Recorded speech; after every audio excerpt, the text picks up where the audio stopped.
আমার মায়ের পা ছাড়েন। খবরদার আমার মাকে চুবেন না। আপনাকে তো আমি ডিভোর্স লেটার পাঠাই দিছি।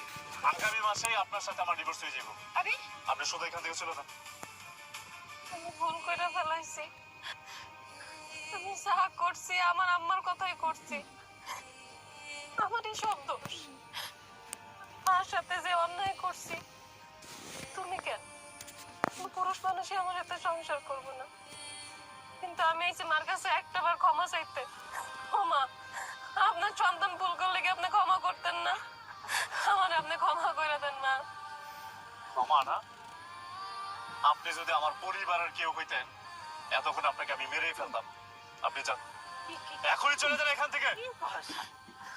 পারবা তো? আমার মায়েরই ফেলো। যে ভাইয়া নিজের এত সুন্দর সাজানো গোছানো সংসারে নিজের হাতে ধ্বংস করে ফেলে, তার মরে যাওয়াই উচিত। আপনি মানে মায়েরই ফেলেন। আপনি যে কি পরিমাণ নাটক করতে পারেন, এই আপনার নাটকের জন্য আজকে আমার এই অবস্থা। আমি আর আপনার কোনো নাটক দেখতে চাইতেছি না। আপনি এখান থেকে চলে যান, আমার রক্ত কিন্তু মাথায় উঠে যাইতেছে। আমি কিন্তু গায়ে হাত তুলে ফেলাবো। জান কইতেছি এখান থেকে। এই এই কি করছ তুই? ছাড় ছাড় ছাড় কইতেছি। হ্যাঁ আরে এটা কি ধরনের ছেলে রে তুই? হ্যাঁ, যে ছেলে তার মায়ের সম্মান করে সেই পৃথিবীর সমস্ত নারীর সম্মান করে, আর যে মায়ের সম্মান করতে পারে না সে পৃথিবীর কোন নারীর সে সম্মান করতে পারে না। আরে ওর তো ভুল হয়েছে, ও নিজে স্বীকার করতেছে, না বুঝে ভুল করছে। আর যে স্বীকার করে সে ভুল করছে তারে ক্ষমা করা একটা মহৎ লক্ষণ রে বাবা।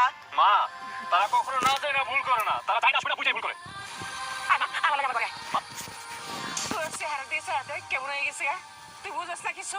হ্যাঁ শোন বাবা, তুই কিন্তু খুব বেশি উগ্র হয়ে গেছ।